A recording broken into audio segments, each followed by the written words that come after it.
नमस्कार प्यारे बच्चों, एक बार फिर से स्वागत है आप सबका आपके अपने इस ऑनलाइन प्लेटफॉर्म वीर कॉन्सेप्ट पे।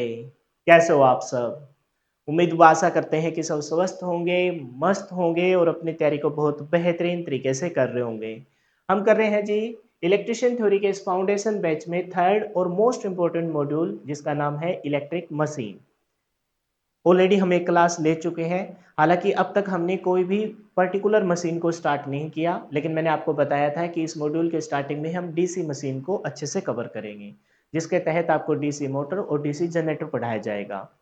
जो क्लास आप एज ए डेमो के तौर पर इस यूट्यूब चैनल पर देख रहे हो, आपको मैं बता दूं कंप्लीट बैच के लिए आपको हमारी ऐप पे जाना पड़ेगा, जहां पर आपको टिल सिलेक्शन तक, है ना, सिलेक्शन की गारंटी वाला बैच मात्र 499 रुपए में मिल जाएगा। और इस प्रकार का कंटेंट जिसमें लिखने का कोई झंझट नहीं है। जो बच्चे बिगनर है या फिर जो बच्चे पढ़ाई से बहुत लंबे समय से दूर है या फिर वो बच्चे जिनके पास समय का अभाव है, वो सभी बच्चे इस एक पर्टिकुलर बैच से अपने कंप्लीट इलेक्ट्रिशियन थ्योरी के सिलेबस को बहुत अच्छे से तैयार कर सकते हैं।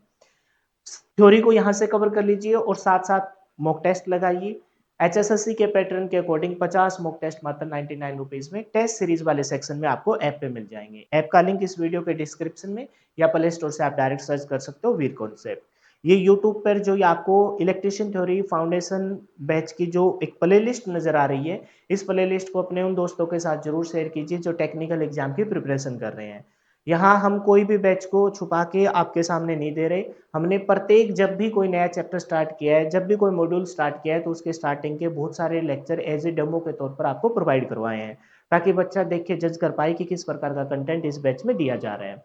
और लिखने का कोई झंझट नहीं है। और साथ ही जो बच्चा चैप्टर वाइज प्रैक्टिस करना चाहता है, तो इलेक्ट्रिशियन थ्योरी जो मैं इस बैच में करा रहा हूँ, उसी से संबंधित जो टॉपिक मैंने कराया है उस टॉपिक से रिलेटेड एमसीक्यू और प्रीवियस ईयर के क्वेश्चन आप प्रैक्टिस कर सकते हो। और ये भी मात्र 199 रुपए में कंप्लीट थ्योरी के एज ए टेस्ट के तौर पर ये आप प्रैक्टिस कर पाओगे। इसको भी आपको टेस्ट सीरीज वाले सेक्शन में आप इस फोल्डर को, इस कंप्लीट चैप्टर वाइज सॉल्यूशन को आप देख पाओगे। थ्योरी के बाद सेकंड नंबर पर सबसे ज्यादा जिसका वेटेज था वो था आपका कंप्यूटर, और 10 नंबर का वेटेज है। हमने एक बैच स्टार्ट किया है और विश्वास दिलाता हूं इस बैच को आप करिए, आपका कंप्यूटर का भी क्वेश्चन गलत नहीं होगा। शर्त यह है कि उस बैच में जो आपको एमसीक्यू और प्रीवियस ईयर के क्वेश्चन मैं दे रहा हूं उनको साथ साथ प्रैक्टिस कीजिए। कोई भी इंक्वायरी है तो आप हमें संपर्क कर सकते हो। मेरा कॉन्टैक्ट नंबर है 82 954 38 575। अब जब फर्स्ट मॉड्यूल मैंने कराया था तो प्रत्येक क्लास की स्टार्टिंग में मैं रिवीजन करा रहा था, लेकिन वो सेकंड मॉड्यूल में हमने रिवीजन नहीं किया और आपको जस्ट ये कहा था कि क्लास की खत्म होने के बाद आप रिवीजन कीजिए, क्योंकि वो मॉड्यूल बहुत ही आसान था। लेकिन अब इस मॉड्यूल में आपको पता है कि कहीं ना कहीं आपने भी कभी इंटरेस्ट लेके नहीं पढ़ा जब आपने आईटीआई पॉलिटेक या बीटेक की होगी, और कुछ ना कुछ ये भी कह सकते हैं कि थोड़ा सा हार्ड है ये सेशन। लेकिन इस हार्डनेस वाली चीज को हम आपके ऊपर हावी नहीं होने देंगे। एक तो हम क्लास के अंदर बार बार रिवाइज करवाएंगे, जो चीज मेरे को लगता है कि मुश्किल है और बच्चे को याद नहीं होगी उस पर विशेष करके फोकस किया जाएगा। साथ में क्लास की स्टार्टिंग में अब एक बार फिर से इस पूरे मॉड्यूल के दौरान मैं क्लास की स्टार्टिंग में जो भी पहले पढ़ा होगा उसको रिवाइज कराऊंगा। इसमें एक तो आपका ये भी रहेगा कि भाई आपने अगर थोड़ी बहुत हरकत की होगी, आलस दिखाया होगा, तो वो वाली चीज भी टूट जाएगी। और जो मेहनत मैं स्टार्टिंग में करता हूं वो क्लास के जस्ट बाद आपको करनी है। क्लास खत्म होते ही पीडीएफ को डाउनलोड करना है और आपको रिवीजन लगाना है। ये टास्क आप करिए। जैसे मान के चलो कोई भी अगर यूनिट इसमें हम कर रहे होंगे, टोटल 6 क्लास है, तो छठी क्लास में भी हम पिछली 5 क्लास का जब रिवाइज करेंगे ना, तो मेन मेन जो क्वेश्चन पेपर में पूछे जाते हैं वही अपनी जुबान पे चढ़ जाएंगे। बार बार वो रिपीट होंगे तो ऑटोमेटिक आपको याद हो जाएंगे। ये टास्क आपको करना है। और इस सेशन को, इस वीडियो को अपने उन दोस्तों के साथ, क्योंकि मैंने लास्ट टाइम देखा था बहुत अच्छा रिस्पॉन्स है बच्चों का। कोई भी आज तक मेरे को सिंगल बच्चे ने कमेंट करके ही नहीं कहा कि मेरे को समझ में नहीं आया, लेकिन फिर भी बच्चे शेयर नहीं करते हैं, तो वो थोड़ी सी गलत बात है। इस सेशन को अपने उन दोस्तों के साथ जरूर शेयर कीजिए, उन ग्रुपों में जरूर शेयर कीजिए जहां पर पढ़ने वाले बच्चे हैं और खास करके टेक्निकल की प्रिपरेशन करने वाले, तो थोड़ी हेल्प हो जाएगी। स्टार्ट करेंगे अपनी क्लास को सरस्वती माता का नाम लेके। जय सरस्वती माँ। इलेक्ट्रिक मशीन, मैंने कहा था कि 3 प्रकार की मशीनों को हम पढ़ते हैं, मोटर, जनरेटर और ट्रांसफॉर्मर। ट्रांसफॉर्मर को साइड में किया, क्यों? क्योंकि इसमें वोल्टेज अप डाउन का था। लेकिन इन दोनों मशीनी सेक्शन में हमने पाया कि यहाँ तो या तो ये यांत्रिक ऊर्जा को विद्युत ऊर्जा में और विद्युत ऊर्जा को यांत्रिक ऊर्जा में बदलते हैं। पेपर में पूछे जाने वाले क्वेश्चन को पकड़ेंगे कैसे? मोटर, हमने देखा घरों में जो मोटर है वो कैसे चलते हैं? विद्युत से, यानी कि ये विद्युत ऊर्जा को यांत्रिक ऊर्जा में बदलता है। जबकि जनरेटर, जनित्र इसका उल्टा हो जाएगा। जनित्र एक यंत्र है जो यांत्रिक ऊर्जा को विद्युत ऊर्जा में बदलेगा। क्लियर है? फिर मैंने आपको ये कहा कि भाई अगर इसमें देखा जाए तो मोटर को हम दो कैटेगरी में पढ़ सकते हैं, एसी मोटर और डीसी मोटर। मोटर चलती किससे है? सप्लाई से चलेगी। तो एसी मोटर एसी सप्लाई से चलेगी, तो एसी मोटर एसी विद्युत ऊर्जा को यांत्रिक ऊर्जा में बदलेगी। डीसी मोटर डीसी विद्युत ऊर्जा को यांत्रिक ऊर्जा में बदलेगी। जबकि जो ये यंत्र है, ये जो आप यंत्र कर रहे हो, जो विद्युत को बनाएंगे, या तो एसी को बनाएंगे या डीसी को बनाएंगे। तो एसी को बनाने वाला अल्टरनेटर था, तो अल्टरनेटर को हम यांत्रिक ऊर्जा देंगे जो एसी विद्युत को बनाएगा, यानी कि यांत्रिक ऊर्जा को विद्युत ऊर्जा में बदल रहा है। तो अल्टरनेटर ऐसे एसी। दूसरा अगर देखा जाए जनरेटर में, तो डीसी जनरेटर ही है जो क्या करेगा, इसको भी दोनों यंत्र ही है, तो दी तो जाएगी यांत्रिक ऊर्जा ही, लेकिन ये क्या बनाएगा, ये बनाएगा आपका डीसी जनरेटर डीसी को बनाता है। लेकिन नोट करने वाली बात ये थी, डीसी तो बनती ही नहीं है। इस वजह से हमने कहा चाहे आपका अल्टरनेटर हो चाहे आपका डीसी जनरेटर हो, बनाएंगे तो प्रेरण विधि के द्वारा एसी ही, लेकिन डीसी जनरेटर में उस एसी को बाद में डीसी में बदल दिया जाता है। वो हम आगे चलकर पढ़ेंगे कि कैसे बदला जाता है। फिर थोड़ा सा मैंने फिर से फोकस करवाया, अगर मैं डीसी मशीन की अगर पर्टिकुलरली एक कोई की पॉइंट पकड़ो, तो मैंने कहा अगर कोई डीसी मशीन है, चाहे वो डीसी मोटर है चाहे वो डीसी जनरेटर है, कहीं ना कहीं उसके किसी इनपुट पे या आउटपुट पे आपको डीसी नजर आएगी। जैसे डीसी मोटर है, मोटर किस पे चलती है, विद्युत पे, तो इसकी इनपुट में हम डीसी सप्लाई देंगे, इस डीसी सप्लाई को डीसी मोटर यांत्रिक ऊर्जा में बदल देती है। जबकि मैंने डीसी जनरेटर पे कहा कि इसे डीसी जनरेटर एक यंत्र है जिसे आप यांत्रिक ऊर्जा देंगे और वो उसे फिर डीसी सप्लाई में बदल देगा। नोट करने वाली बात यह कि डीसी मशीन के कहीं ना कहीं या तो इनपुट में या आउटपुट में आपको डीसी सप्लाई नजर आएगी, ये बात मैंने आपको बताई। अब डीसी मशीन की पर्टिकुलर हमने डेफिनेशन देखी। क्या देखा, मैंने कहा कि इलेक्ट्रोमैग्नेटिक है ना युक्ति है, और इलेक्ट्रो मतलब इसमें विद्युत और यांत्रिक का कॉन्सेप्ट छुपा हुआ है, जिसको हमने फर्स्ट मॉड्यूल में भी किया था। अब जब डीसी मोटर या फिर डीसी जनरेटर करेंगे एक बार फिर से कराऊंगा, टेंशन लेने की जरूरत नहीं है, अगर जिन बच्चों को ध्यान नहीं है तो आगे आएगा। फिर मैंने कहा कि भी जहां कहीं भी कोई भाग रोटेट करने वाला हो, कोई भी मशीन हो जिसमें घूर्णित भाग हो, किस मशीन में घूर्णित भाग नहीं था, ट्रांसफॉर्मर में कोई भी घूर्णित भाग नहीं था। वहां पर आपके फिक्स कोर थी और उसके ऊपर आपने फिक्स बाइंडिंग कर रखी थी, प्राइमरी बाइंडिंग सेकेंडरी बाइंडिंग, कोई भी भाग घूर्णित नहीं था। इस वजह से जहां घूर्णित भाग नहीं होता वहां आपकी कोई भी लॉसेस नहीं होते। कौन से लॉस, घूर्णन करने की वजह से, उलझ गए घूर्णन में, घूर्णन करने की वजह से घर्षण हानि होती है, फ्रिक्शन लॉस होते हैं, यांत्रिक लॉस होते हैं, वो लॉस नहीं होंगे। लेकिन यहाँ मोटर में तो आपकी मोटर में चाहे डीसी मोटर हो चाहे आपका डीसी जनरेटर हो, कहीं ना कहीं रोटेटिंग पार्ट है, इस वजह से आपकी फ्रिक्शन लॉस और मैकेनिकल लॉस मौजूद हो गए। इसी वजह से इनकी दक्षता कम होती है एज कंपेयर टू ट्रांसफॉर्मर। सबसे ज्यादा जिस मशीन की दक्षता है वो कौन है, ट्रांसफॉर्मर। 98% तक, 100% कोई भी चीज नहीं होती, 92 से लेकर 98% तक ट्रांसफॉर्मर की दक्षता रहती है, और पेपर में डायरेक्ट क्वेश्चन आता है। तो हम इसके तहत दो चीजों को पढ़ेंगे, डीसी मोटर और डीसी जनरेटर। एक बार फिर से मैंने बताया, डीसी मोटर है डीसी विद्युत सप्लाई को यांत्रिक ऊर्जा में बदलेगा, डीसी जनरेटर है जो आपकी यांत्रिक ऊर्जा को डीसी विद्युत ऊर्जा में बदल देगा। क्लियर है? अब हमने कहा था कि भाई हम यहाँ कोई भी पर्टिकुलर मशीन को उठा के नहीं पढ़ रहे, हम पहले पार्ट पढ़ेंगे। पार्ट में आपके डायरेक्ट पेपर में 3 से 4 क्वेश्चन आते हैं।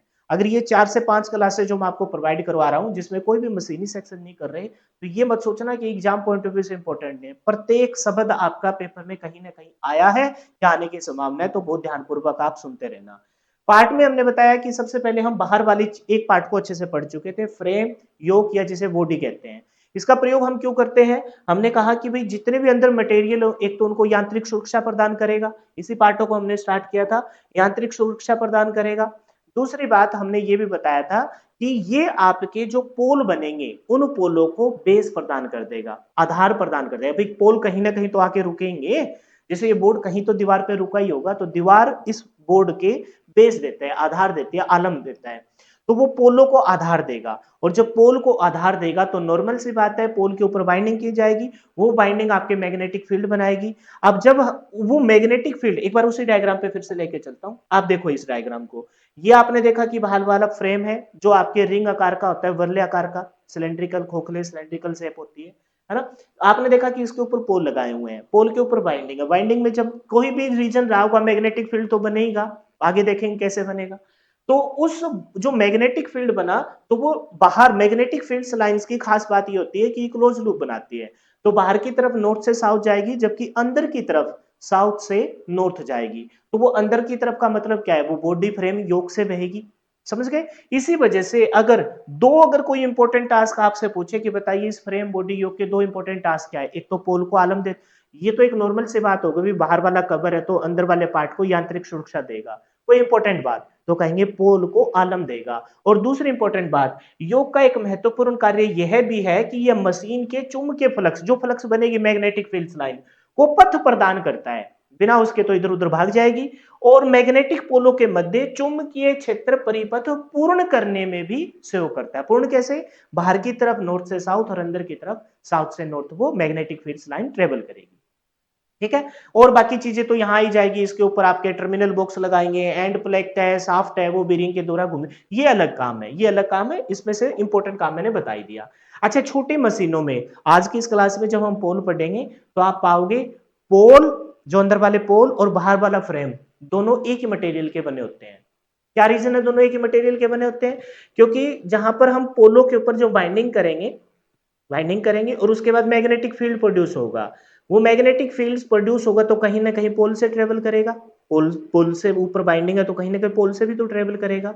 अच्छा, पोल से ट्रेवल करेगा, पोल टू पोल वो नॉर्थ से साउथ जाता है और फिर अंदर की तरफ साउथ से नॉर्थ जाता है। अगर वो अलग अलग मटेरियल के पोल और वो फ्रेम जिसमें से साउथ से नॉर्थ आपकी ट्रेवल कर रहे हैं वो अलग अलग मटेरियल के हुए तो फ्लक्चुएशन आएगी, मोटर स्लो फास्ट होगी।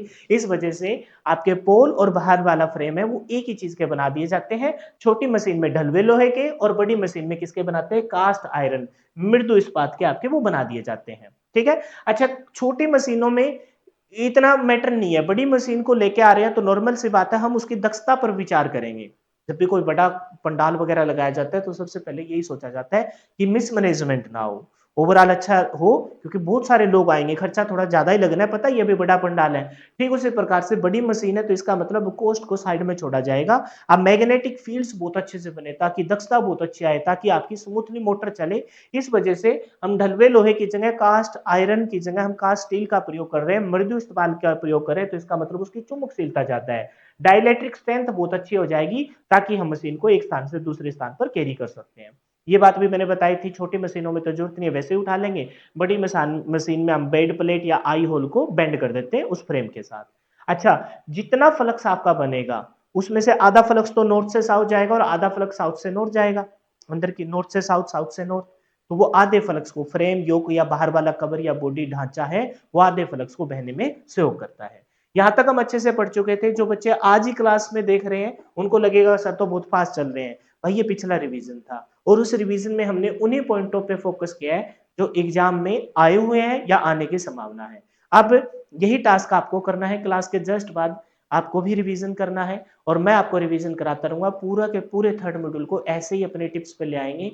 और विश्वास दिलाता हूं, अगर देखो औरों का मैं कुछ नहीं कह सकता कौन कितना अच्छा पढ़ा रहा है, वैसे तो अपनी तरफ से सभी अच्छा पढ़ा रहे हैं, लेकिन मैंने देखा है कि बहुत सारे अब भी बच्चे हैं जो कहते हैं कि सर मशीनी सेक्शन इतने अच्छे से समझ में नहीं आया, आ गया तो याद नहीं रहता, भूल जाते हैं। मैं आपके टिप्स पे ले आऊंगा, बस आपको मेरे साथ ये जो टास्क कर रहा हूँ उसमें आपका सहयोग चाहिए, ध्यानपूर्वक आपको सुनना है।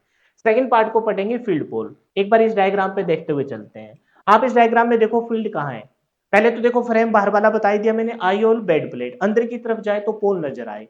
पोल मैंने बताया हमेशा इवन नंबर में होते हैं, नॉर्थ साउथ 2, 4, 6 और 8, 2 से 8 तक ही वेरी करते हैं। मेनली हम 4 रखते हैं, कहीं कहीं बुकों में 2 भी दिखाई देंगे। तो मैंने कहा कि ये जो पोल है ये किसके साथ जुड़ा हुआ है? ये फ्रेम, बाहर वाले फ्रेम से जुड़ा हुआ है। इस पोल को हम बोलेंगे फील्ड पोल। फील्ड पोल, फील्ड में है फील्ड पोल। अच्छा, एक नाम दिया तो फील्ड पोल। इस पोल फील्ड पोल को अंदर से देखा जाए तो एक वो भी भाग है जिसके ऊपर वाइंडिंग कर रखी है और एक वो भाग है जो आगे फ्लक्स को प्रॉपर तरीके से फैलाता है। तो इसको भी दो पार्ट में कर लेंगे हम। ये वाला जो पार्ट है जिसे पोल कोर, फील्ड पोल है तो नाम रख देंगे फील्ड पोल कोर, ये कोर हो गई जिसके ऊपर वाइंडिंग लपेटी जाएगी। और आगे वाला क्या हो जाएगा? पोल शू। पूरा नाम बोलेंगे तो फील्ड पोल शू, आगे की शू, शू मतलब जूते के आकार का, ऐसे इसको हम पढ़ते हैं। ठीक है? और मोटा मोटा मैंने बता ही दिया कि छोटी मशीनों में आपके किसका बनेगा? कास्ट आयरन का, और बड़ी मशीन में किसका बनेगा? कास्ट स्टील का। क्योंकि मैंने बताया कि जैसा आपका फ्रेम होता है वैसे ही आपके पोल का आपको निर्माण करना पड़ेगा। तो पढ़ लेते हैं फील्ड पोल के बारे में डिटेल से। क्या बता रहा है फील्ड पोल के बारे में? अच्छा, मैंने बताया या तो एक प्रॉपर हेडिंग फील्ड पोल बोलो या फिर इस बात को थोड़ा सा तोड़ दो, ब्रेक कर दो। मैग्नेटिक पोल कोर, इस फील्ड पोल को तोड़ रहे हैं, कोर जिसके ऊपर बाइंडिंग की जाएगी, और आगे वाला भाग पोल शू। फील्ड पोल वही चीज को यहां थोड़ा सा तोड़ के लिखा गया है, तो मैंने दोनों शब्द लिख दिए, कोई बच्चे को कंफ्यूजन ना हो। भाई फील्ड पोल ठीक है, हमने पढ़ लिया अच्छे से। ये क्या चीज आ गई सर? Magnetic field core. अरे उस पोल के कोर वाला वो भाग है जिसके ऊपर बाइंडिंग की जाएगी, और पोल शू आगे वाला वो भाग है जो जूते की तौर पर फैला दिया, जो मैग्नेटिक फ्लक्स को प्रॉपर तरीके से फैलाएगा, एयर गैप नहीं आने देगा। तो पोल शू। हिंदी वाले नामों को थोड़ा इग्नोर करना, पढ़ के देखो, चुम के ध्रुव क्रोड और ध्रुव नाल, थोड़ा सा अजीब है। भाई फील्ड में पोल है तो फील्ड पोल, और फिर बोला कि मैग्नेटिक पोल जिसके ऊपर कहीं ना कहीं मैग्नेटिक फील्ड लाइन प्रोड्यूस होगी, तो नाम रख दिया मैग्नेटिक पोल कोर, और आगे वाला पोल शू। पढ़िए, योग के समान ही, ये मैंने खास करके ये शब्द लिखा है, योग के समान ही, ताकि एक ही मतलब एक ही लाइन में दोनों याद हो जाए। योग के समान ही चुंबकीय पोल कोर और पोल शू को छोटी मशीनों में ढलवे लोहे का, कास्ट आयरन का बनाया जाता है। यानी कि जैसा आपका योक बाहर का था, योक मतलब बाहर वाला कवर, बॉडी जिसे बोल रहे थे, ढांचा जिसे बोल रहे थे, जो आपकी यांत्रिक सुरक्षा प्रदान करने के साथ साथ पोलों को आलम भी देता है, हमने देखा था उस पॉइंटों को। तो छोटे योग के समान ही पोल फील्ड पूरा पूरा जो फील्ड पोल है, और पूरे फील्ड पोल को जब ब्रेक किया तो मैग्नेटिक पोल कोर और मैग पोल शू, ये आपके ठीक वही मटेरियल के बनाए जाएंगे जिस प्रकार का आपका योक बना है। तो छोटी मशीनों में योक और मैग्नेटिक फील्ड पोल किसके बनाए जाएंगे? ढलवे लोहे का। और बड़ी मशीनों में योक और मैग्नेटिक फील्ड पोल किसके बनाए जाएंगे? कास्ट स्टील का। अच्छा, क्यों बनाते हैं कास्ट स्टील मृदु इस्पात का?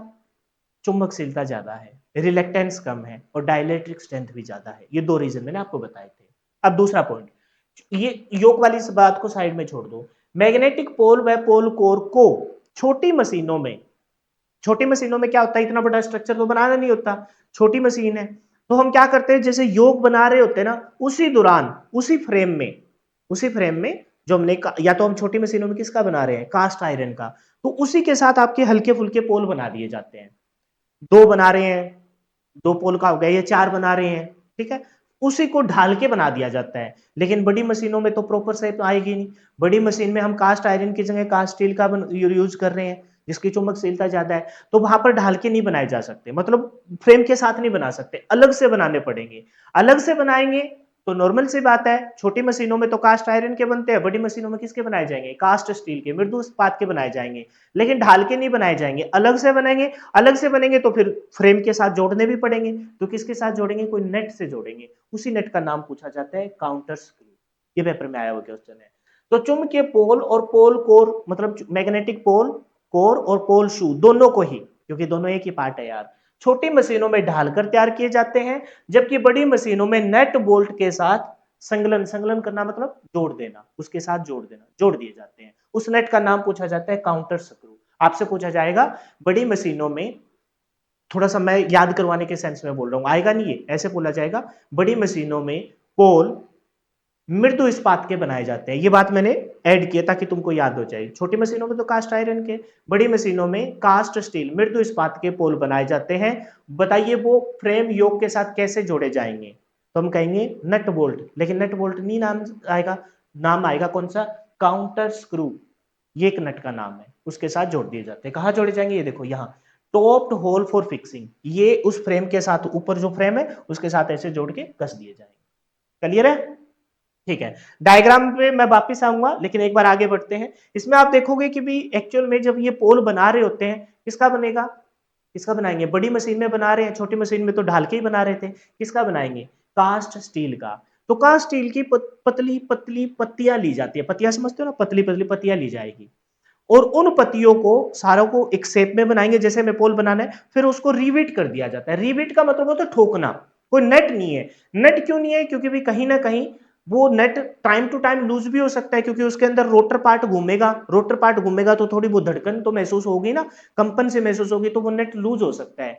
लूज हो जाएगा तो पोल ही अगर मान लो बिखर जाए तो ऊपर की बाइंडिंग जाएगी, मोटर तो तहस नहस हो जाएगी। इस वजह से सिलिकॉन स्टील की, क्योंकि कास्ट आयरन मतलब कास्ट स्टील है, स्टील है, मृदु इस्पात है। इन स्टील की पत्तियों को लेके बहुत सारी पत्तियों को शेप में लिया और ठोक दिया। रिबिट करना होता है। रिबिट का मतलब होता है कि वहां नेट नहीं होता, उसको लगा के वो ठोक दिया जाता है और ऊपर की शेप है ना थोड़ी मशरूम के आकार की बना दी जाती है ताकि वो पत्तियां फिर बाहर ना निकले, वो नेट से बाहर ना निकल पाए। तो ये है वो रिबिट करना, ये है वो रिबिट करना। एक दो तीन चार पांच ऐसे बहुत सारी सिलिकॉन स्टील के पत्तियां, इस डायग्राम को मैं बहुत अच्छे से समझाऊंगा, लेकिन फिलहाल तुम ध्यान रखना। तो ये पोल बन जाएगा, फिर इसके ऊपर वाइंडिंग की जाएगी। ये वाइंडिंग दिखाई दे जा रही है, सेक्शन ऑफ फील्ड वाइंडिंग। और आगे की इसकी शेप बनाते टाइम ही उन सिलिकॉन स्टील के पत्तियों को बना रहे ना, पोल को बना रहे, उसी टाइम इसकी शेप कैसी बना दी जाती है, आगे से शू के आकार की बना जाती है और उन्हें क्या कर दिया जाता है, लेमिनेटेड कर दिया जाता है। तो दो क्वेश्चन अब बन जाएंगे, एक तो सिलिकॉन स्टील की ही क्यों कितनी मात्रा बनाते हैं और क्यों मिलाते हैं, और लेमिनेटेड क्यों करते हैं। ये दो क्वेश्चन फिर पेपर में उठ के आएंगे, लेकिन वन बाय वन करके पढ़ेंगे, अभी तुमको कंफ्यूज नहीं करेंगे, वन बाय वन पे चलेंगे। तो पढ़ते हैं मैग्नेटिक, मैग्नेटिक फील्ड पोल था ना, उसके दो पार्ट को मैंने अलग अलग कर दिया, मैग्नेटिक पोल कोर और मैग्नेटिक पोल शू, दोनों को अलग अलग किया ताकि थोड़ा सा एक प्रॉपर शेप में आपके समझ में आ जाए। डायग्राम में देखो, ये पूरा का पूरा मैग्नेटिक फील्ड पोल है, पूरा का पूरा मैग्नेटिक फील्ड पोल है। इसमें से पहला पार्ट पोल कोर, ये पोल कोर है, और ये क्या है, आगे का पोल शू है। आपने एक चीज नोटिस किया होगा, इस अगर आगे वाली शेप को अलग कर लो, ऐसे ऐसे कर लो तो सारी पत्तियां बिखर जाएगी, लेकिन इन्हीं पत्तियों को ये देखो, ये नेट इनके द्वारा रिबीट कर दिया गया है, ठोक के जोड़ दिया गया है। तो बोलता है कि मैग्नेटिक पोल कोर क्या है, चुंबकीय पोल के क्रोड का तात्पर्य, कोर मतलब क्रोड का तात्पर्य, क्रोड कोर बोलो क्रोड बोलो, दोनों मिलते हुए जुलते शब्द है। तात्पर्य चुंबकीय पोल के आंतरिक अंग से है, आंतरिक अंग मतलब ये वाला अंग, इस आंतरिक अंग से है, जिस पर पोल वाइंडिंग लपेटी जाती है। इसी के ऊपर क्या लपेटी जाती है, पोल वाइंडिंग लपेटी जाती है। आप इस डायग्राम में देख लो, ये वाइंडिंग कर रखी, या फिर इस डायग्राम में प्रॉपर तरीके से देखो, ये है आपका मैग्नेटिक पोल कोर या करोड, जिसका आंतरिक अंग है, ये पोल का आंतरिक अंग है, बीच वाला अंग है, मध्य अंग है, जिसके ऊपर आपकी क्या लपेटी जाती है, फील्ड वाइंडिंग लपेटी जाती है, मैग्नेटिक फील्ड वाइंडिंग लपेटी जाती है। सॉरी भाई, ठीक है। फिर क्या कहते हैं, यह पोल, पता लग गया कौन सा अंग है, मध्य वाला भाग है, मुख्य अंग है, बीच वाला भाग है, जिसके ऊपर फील्ड वाइंडिंग लपेटी जाती है। यह पोल कुंडलन मतलब पोल जो ऊपर कुंडली लपेटी जाएगी, तथा पोल शू के लिए आलम प्रदान करता है, सपोर्ट प्रदान करता है। अब आप एक चीज नोटिस करने वाली है, सर चलो आलम, आलम मतलब समझना किसी को सपोर्ट देना, जैसे बाहर वाला फ्रेम योक है, वो पोलो को आलम देता है, पोल उसी के ऊपर आके काउंटर स्क्रू के द्वारा जोड़ दिए जाते हैं, समझ गए। लेकिन अच्छा, इस पोल के ऊपर मैग्नेटिक पोल कोर, कोर मतलब वो बीच वाला भाग, उसके ऊपर वाइंडिंग की जाती है। इसका मतलब वाइंडिंग को भी सपोर्ट आलम प्रदान करता होगा, मतलब आधार देता होगा, खुद के ऊपर लपेटने देता होगा। लेकिन ये पोल शू को भी आधार देता है। आपने तो कहा था कि मैग्नेटिक पोल, मैग्नेटिक फील्ड पोल पूरा का पूरा है, जिसमें पोल कोर भी आ जाती है और पोल शू भी आ जाती है, आपने तो ये कहा था, बिल्कुल सही था। जब आगे इस मैग्नेटिक पोल को हम पढ़ेंगे तो इसको भी दो कैटेगरी में डिवाइड कर देंगे पोल को, कैसे, एक स्थायी चुंबकीय पोल और एक अस्थायी चुंबकीय पोल। और जब अस्थायी चुंबकीय पोल को पढ़ाया जाएगा तो वो रहेगा दो प्रकार का, शू सहित लेमिनेटेड पोल और मोल्डेड पोल। तब आपको पता लगेगा पोल के साथ अगर शू बना हुआ है तो वो एक कैटेगरी है, कभी कभार शू को भी हम अलग से बना के, ये देखो ये शू रहा है ना, अलग से बना के और उसके साथ जोड़ देते हैं, पोल के साथ, पोल कोर के साथ। इसी वजह से ये दोनों को आलम प्रदान करता है। और तुमको अगर मतलब मोटा मोटा ना समझ में आया हो तो तुम ऐसे ध्यान रखो, पोल शू किसके ऊपर लगा हुआ है, पोल कोर के ऊपर लगा हुआ है। ये पोल शू किसके ऊपर लगा हुआ है, पोल कोर के ऊपर लगा है। तो इसी वजह से बोला है कि यह मैग्नेटिक पोल कोर, यह पोल कुंडलन मतलब मैग्नेटिक पोल वाइंडिंग तथा पोल शू के लिए आलम सपोर्ट प्रदान करता है। तुम उस बात को भूल जाओ, आगे क्या है तुमको पता है कि बताइए, इस मैग्नेटिक पोल कोर के ऊपर क्या क्या चीजें हैं। एक तो वाइंडिंग आएगी, तो वाइंडिंग को क्या बोला है, पोल कुंडलन, पोल वाइंडिंग, हिंदी में शब्द लिखा हुआ है, इंग्लिश में लिखा होता तो और अच्छे से बोला जाता। मैग्नेटिक पोल वाइंडिंग और पोल शू दोनों को क्या देता है, सपोर्ट प्रदान करता है। पोल क्रोड चुंबकीय बल रेखाओं के लिए मैंने क्या कहा था कि इसके ऊपर बाइंडिंग लपेटी जाएगी, मैग्नेटिक फील्ड्स बनेगा, नॉर्थ से साउथ जाएगा, फ्रेम के अंदर से साउथ से नॉर्थ जाएगा। तो दोनों ही सेम मटेरियल के बनाते हैं, छोटी मशीनों में कास्ट आयरन के, बड़ी मशीनों में कास्ट स्टील के, दोनों सेम मटेरियल के बनाते हैं। इसका मतलब कि कोई भी फ्लक्चुएशन ना हो, जितनी हमने फ्लक्स के बहने के लिए सुगमता प्रदान करी है वो कहीं भी विचलित ना हो, रिलेक्टेंस कम से कम हो। तो उस फ्रेम की भी रिलेक्टेंस कम से कम होनी चाहिए और इस मैग्नेटिक पोल कोर की या मैग्नेटिक पोल शू इन दोनों की रिलेक्टेंस भी कम ही होनी चाहिए। पोल क्रोड चुंबकीय बल रेखाओं के लिए न्यूनतम प्रतिष्ठम लो रिलेक्टेंस पाथ प्रदान करने में कार्य करता है। यानी कि ये तो एक बहुत ही सिंपल सा टास्क है। मैग्नेटिक फील्ड लाइन जहां जहां गुजरेगी वहां पर आपका मिनिमम लो रिलेक्टेंस होना ही चाहिए। समझ में आ गया? तो आपसे जब मैग्नेटिक फील्ड पोल पूरा पोल और उसमें पोल कोर से रिलेटेड कोई क्वेश्चन आए तो क्या कहेगा? ये बताइए कि कौन सा भाग है, तो कहेंगे मुख्य भाग है जिसके ऊपर फील्ड वाइंडिंग लपेटी जाएगी। किसको सपोर्ट प्रदान करता है? तो हम कहेंगे कि ये वाइंडिंग को, जो पोल कुंडलन की वाइंडिंग है, मैग्नेटिक पोल वाइंडिंग, उसको सपोर्ट प्रदान करता है। इसी के चारों तरफ आपकी वाइंडिंग लपेटी जाएगी, इसके चारों तरफ आपकी वाइंडिंग लपेटी जाएगी, ऐसे ऐसे लपेटी जाएगी। और दूसरी बात किसको सपोर्ट प्रदान करता है? तो पोल शू को सपोर्ट प्रदान करता है और ये लो रिलेक्टेंस पाथ को प्रदान करता है। पोल शू के बारे में पढ़िए। पोल शू किसके ऊपर लगा होता है? पोल कोर के अगला भाग जो वो पोल शू का है। पोल शू मैग्नेटिक पोल का ही एक अंग है। अंग है तब तो वो एक अलग प्रकार का नाम रख देंगे, और अंग नहीं है रिपीट करके उसको जोड़ के बनाएंगे तो अलग बन जाएगा, तो ये पोल की कैटेगरी हो जाएगी। जो पोल कोर के अंत एंड पर आर्मेचर की ओर, ये आर्मेचर की ओर मतलब आर्मेचर का है सर, आर्मेचर का है बताइए जरा। मैंने क्या कहा था? बाहर वाला फ्रेम, बॉडी, योक, फिर पोल, बीच वाला पार्ट जो है, जो रोटेटिंग पार्ट है वो आर्मेचर है। तो पोल है वो किसकी तरफ, बेस किसकी तरफ है? फ्रेम की तरफ। और जो शू है उसका मुंह किसकी तरफ है? आर्मेचर की तरफ, क्योंकि ये वाला कौन सा पार्ट है? Armature conductor. ये पूरा पार्ट बीच में घूमने वाला पार्ट कौन सा? आर्मेचर। तो पोल शू किसकी तरफ होता है? पोल शू होता है जी आर्मेचर की तरफ। तो यही बोला है ना इसने क्या, कि पोल शू मैग्नेटिक पोल का एक अंग है जो पोल कोर के अंत पर, पोल कोर के अंत पे होता है और आर्मेचर की ओर जुड़ा होता है, आर्मेचर की ओर जुड़ा होता है। आर्मेचर से नहीं जुड़ा होता, आर्मेचर की ओर जुड़ा होता है, मतलब आर्मेचर, सामने आर्मेचर होता है उसके। मैग्नेटिक पोल कोर बीच में होता है, ऐसे मैग्नेटिक पोल कोर बीच में है। जैसे मैं मेरा पेट की बात करूं, आजकल थोड़ा काफी बड़ा हो गया, दोबारा अब थोड़ी गर्मी आ गई है, जिम वगैरह ज्वाइन करेंगे। देखो यहां से अगर मैं कहूं कि बताइए कि ऊपर वाला हिस्सा किससे जुड़ा है? गर्दन से। नीचे वाला हिस्सा किससे जुड़ा है? अपनी टांगों से। समझ गए मेरी बात को? कोर है वो बीच में है। कोर का पिछले वाला हिस्सा किससे जुड़ा है? योक से। और अगले वाला हिस्सा किससे जुड़ा है? अगले वाला हिस्सा तो शू है, शू जुड़ा है, ठीक है। अच्छा शू की बात करूं तो पीछे किससे? मैग्नेटिक पोल कोर से। ये बातें बहुत ही बच्चों वाली बात है और मैं बार बार क्यों रिपीट कर रहा हूं पता है तुमको? वो पिक्चर तुम्हारे माइंड में सेट हो जाए। मकसद क्या है? मकसद ये है कि भाई पेपर में क्वेश्चन अटेम्प्ट हो जाए, ये इंटरेस्ट बनाया जा रहा है। और ऐसे तुम लोगों को कभी कभार तो मैं खुद ही सोचता हूँ यार, ये एक छोटी सी बात थी जो हो सकता है मैं चंद सेकंडों में बता देता, लेकिन मैंने इस पे 5 मिनट लगा दी, क्या कर रहा हूँ मैं? तो फिर मेरे को ये याद आता है कि आईटीआई वाले बच्चों की हालात सूरत है क्या आखिरकार, क्योंकि मेरे परिवार में भी 2-3 आईटीआई के बच्चे और मेरे को पता है कि क्या क्या वो पढ़े हैं। समझ रहे हो ना? इस वजह से ये बातें आपको बार बार ऐसे रिपीट की जा रही है। तो पोल कोर के आगे पोल शू है जो पीछे की तरफ कोर से लगा, और आगे की तरफ उसके सामने जस्ट सामने कौन है? उसके जस्ट सामने आर्मेचर है, तो आर्मेचर की ओर जुड़ा होता है।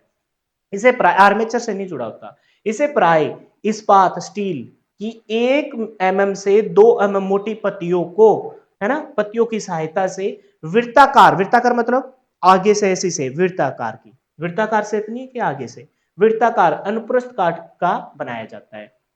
बना किसका रहे हैं? किसका बना रहे हैं? जैसा आपका फ्रेम है वैसे ही मैग्नेटिक पोल पूरा है, मैग्नेटिक फील्ड पूरा है। इंडिविजुअल तुमको कंफ्यूज करने के लिए पूछे बताइए कि मैग्नेटिक फील्ड कोर किसकी है, तो आप कहेंगे कि छोटी मशीन में तो कास्ट आयरन की, बड़ी मशीन में कास्ट स्टील की, मृदु इस्पात की। तुमको कंफ्यूज करने के लिए पूछ लेगा बताइए कि पोल शू किससे बनाया जाएगा, पोल शू किससे बनाया जाए? छोटी मशीन में कास्ट आयरन का, और बड़ी मशीन में अलग से बना रहे हैं, अलग से ही बनाया है, ये अलग से ही बनाया है तभी तो मोटाई आई है, अदरवाइज फ्रेम से ही ढाल के बना लेते। तो किसका बनेगा? कास्ट आयरन का नहीं, कास्ट स्टील का बनेगा, मृदु इस्पात का बनेगा। और कितनी? 1 mm से पतली पतली पत्तियां, 1 से 2 mm की मोटी पतली पतली पतली पत्तियों को वृत्ताकार अनुप्रस्थ काट में, आगे की शेप कैसी है? वृत्ताकार शेप में इसको ढाल के बनाया जाता है। तो मैग्नेटिक पोल कोर और मैग्नेटिक पोल शू समझ में आ गया? दोनों ही पूरे के पूरा एक शब्द बोला जाए तो मैग्नेटिक फील्ड पोल बोला जाएगा। ठीक है, आगे बढ़ जाइए। अब कहते हैं पोल के आगे का भाग शू आकार का बनाया जाता है, जिसके पीछे क्या कारण है? यह पोल कोर वाइंडिंग को पोल में फिसलने से रोकता है। हमने देखा कि मैग्नेटिक पोल कोर है वो सपोर्ट प्रदान करती है, किसको, आलम प्रदान करती है मैग्नेटिक फील्ड वाइंडिंग को। वाइंडिंग उसके चारों तरफ लपेटी जाएगी, ये वाइंडिंग इसके चारों तरफ ऐसे लपेटी जाएगी, ऐसे लपेटी जाएगी। लेकिन ये वाइंडिंग तो फिसल सकती है, फिसल सकती है, लूज। अभी जब लपेट रहे तो हो सकता है बहुत टाइट हो, समय के साथ लूज हो जाए, फिसल जाएगी। तो आगे फिसल के नीचे उस आर्मेचर की तरफ ना जाए, क्योंकि हमने आगे बीच में आर्मेचर होता है रोटेटिंग पार्ट, वहां पर छोटा सा भी कोई पार्ट अगर आ जाए तो फिर तो खटखट खट होके मशीन टूट जानी है। इस वजह से हम आगे की शेप को थोड़ा सा फैला देते हैं, किस आकार का बना देते हैं, शू आकार का। तो यह पोल कोर बाइंडिंग को पोल से फिसलने से रोकता है। Main magnetic pole, main magnetic pole द्वारा उत्पन्न फ्लक्स को, जो फ्लक्स मेन मैग्नेटिक पोल ने बनाई है, आर्मेचर की परिधि तक समान रूप से वितरित करता है। इस पॉइंट को थोड़ा सा समझा जाए। अब कह रहा है मेन मैग्नेटिक पोल ने, इस मैग्नेटिक पोल ने आपकी क्या बनाई, मेन मैग्नेटिक पोल ने मैग्नेटिक फील्ड लाइन फ्लक्स बनाई।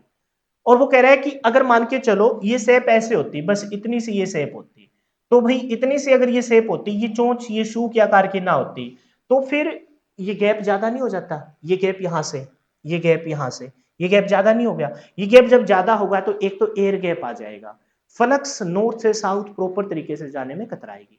चलो फ्रेम और योक से साउथ से नॉर्थ जा रही है वो तो चली जाएगी, लेकिन बाहर जो है वो नहीं जा पाएगी। दूसरी बात, इन मैग्नेटिक फील्ड्स लाइनों को प्रॉपर तरीके से, है ना, आर्मेचर में हमें पहुंचाना है इसे कहीं ना कहीं मैग्नेटिक फील्ड्स लाइन को, ताकि वहां पर आपका, है ना, जो आर्मेचर में, आर्मेचर के ऊपर जो वाइंडिंग है उनमें ईएमएफ पैदा हो। आर्मेचर होगा अंदर बीच वाला भाग, उसके ऊपर भी वाइंडिंग होगी।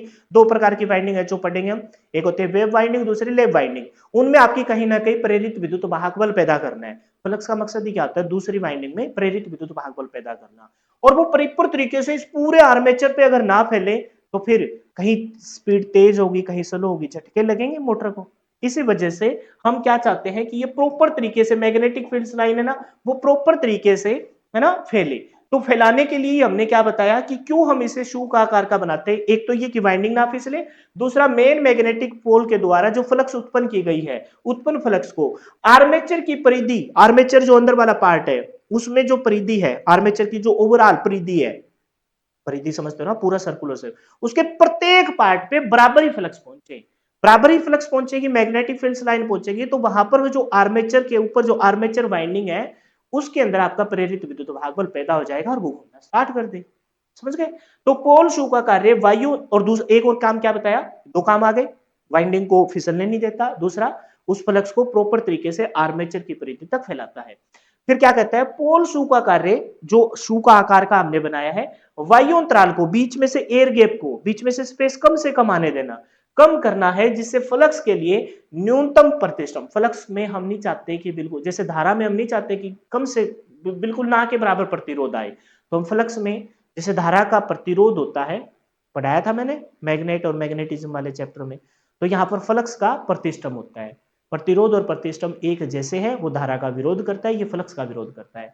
तो प्रतिष्ठम पथ उत्पन्न हो जाता है ना, इससे चुंबकीय क्षेत्र उत्पन्न। ये क्या कह रहा है कि पोल शू के का आकार वायु अंतराल को कम करना है, जिससे फ्लक्स के लिए न्यूनतम प्रतिष्ठम पथ प्रदान हो, फ्लक्स के लिए कोई भी विरोध करने वाला ना हो, जिससे कि मजबूत चुंबकीय क्षेत्र उत्पन्न हो। जितना ज्यादा चुंबकीय क्षेत्र उत्पन्न होगा उतनी आपकी आर्मेचर वाइंडिंग में आपकी प्रेरित विद्युत भाग बल पैदा होगा, जिसकी वजह से शाफ्ट पे वो आर्मेचर आपकी घूमनी चाहिए। क्लियर होगी बात। अब बात करते हैं कि पोल कोर, पूरा मैग्नेटिक पोल बोलो या फिर अलग अलग बोलो, तो मैग्नेटिक पोल कोर और मैग्नेटिक पोल शू, इन दोनों को हम पटलित, पटलित मतलब लेमिनेटेड क्यों करते हैं, तो पोल कोर तथा पोल शू को पटलित इसलिए किया जाता है ताकि कोर में भंवर धारा हानि का मान को कम किया जा सके। फिलहाल हम इसे लेमिनेटेड वर्निश कर रहे हैं। यहां हमने एक चीज का जिक्र नहीं किया, सिलिकॉन स्टील का, कितने परसेंट की मात्रा, 3.8 से 4.6% की मात्रा हम सिलिकॉन की मिलाते हैं, जिसमें आपके हिस्टेरेसिस लॉस कम हो, सेथलेसिस हानि कम हो, वो आगे आएगा।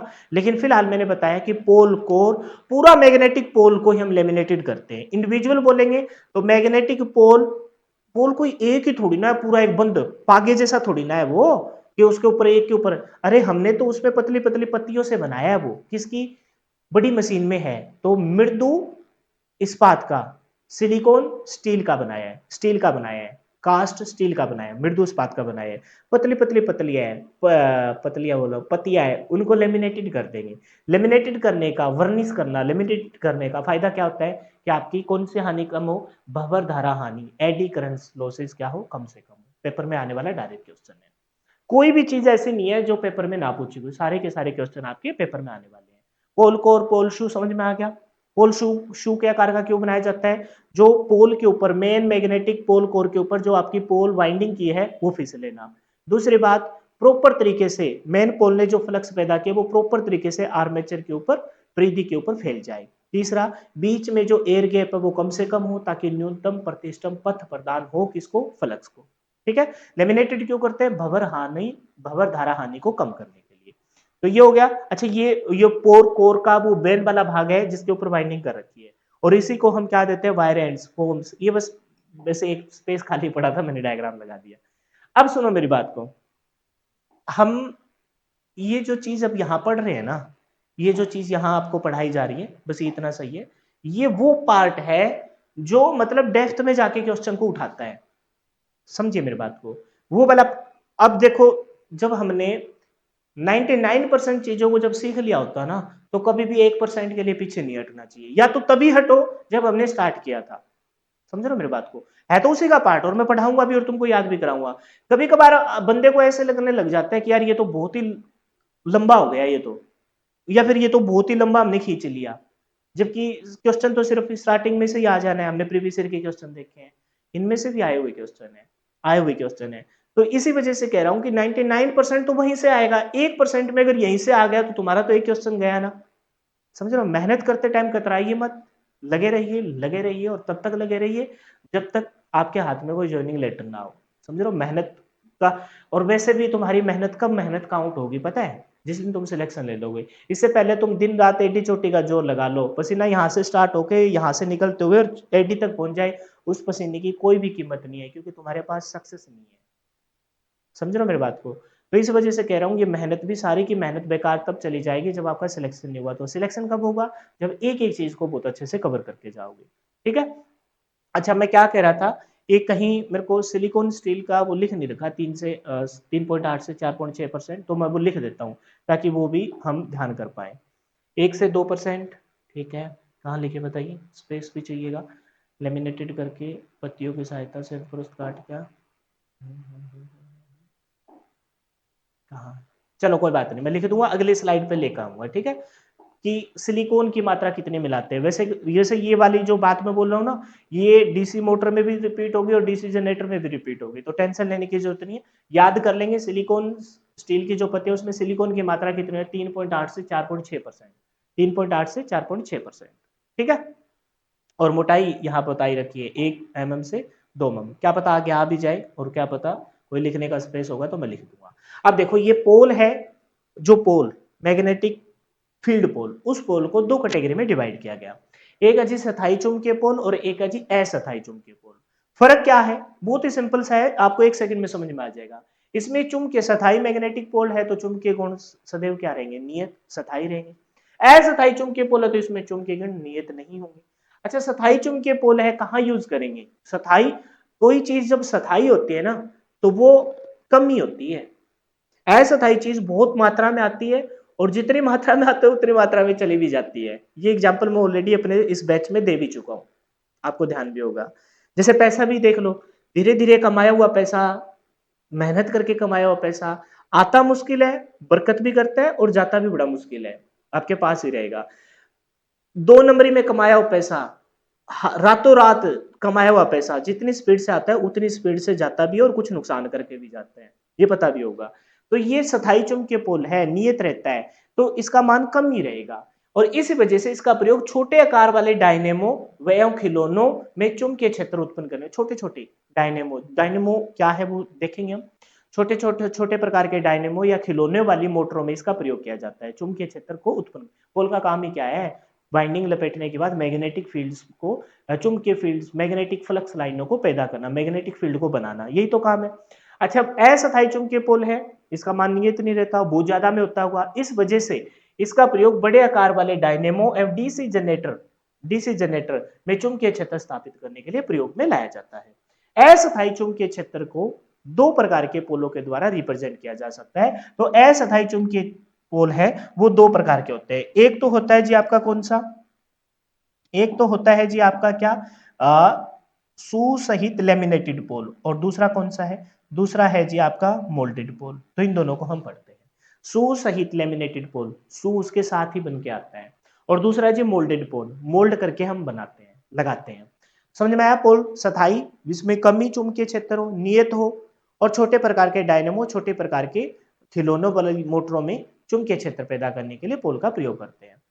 अस्थायी चुंबकीय नियत नहीं है, ज्यादा होगा तो बड़े आकार के डायनेमो और बड़े प्रकार की डीसी जनरेटर, डीसी जो बड़ी बड़ी मशीनें, डीसी जनरेटर मेनली जनित्र, उसमें हम मैग्नेटिक फील्ड को पैदा करने के लिए प्रयोग करते हैं।